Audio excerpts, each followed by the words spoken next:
Na tukiachana mtazamaji, ni kwamba kiongozi wa chama cha The We Alliance Party TWAP James Kamau ametangaza azma yake kuwania urais katika uchaguzi wa mwaka ujao, akisema kwamba wakati umefika kwa vijana kutoa uongozi wa taifa hili na kupeleka taifa mbele. Kamau alikuwa kwenye kinyang'anyiro cha urais kama mgombea huru mwaka 2022 kabla ya kuondolewa kwa kukosa kutimiza masharti ya IEBC. Sasa anasema amejiandaa kwa kubuni chama kinacholenga maslahi ya vijana na kinachotoa nafasi kwa wagombea wasiokuwa na fedha kujitoa siasani na kuwania viti.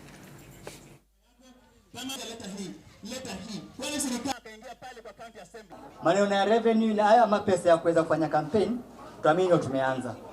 Tuamini kwenye nia kuna njia. Tuamini ya kwamba tukishashikana vijana wenzetu, na vile nimewambia mimi nawapatia free ticket kama chama. Haba na haba ujaza kibaba. Na hii ndio symbol yetu.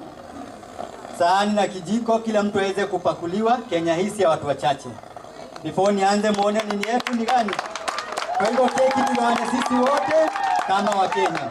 Our term is now. One term aende na sisi ni tuanze na our term.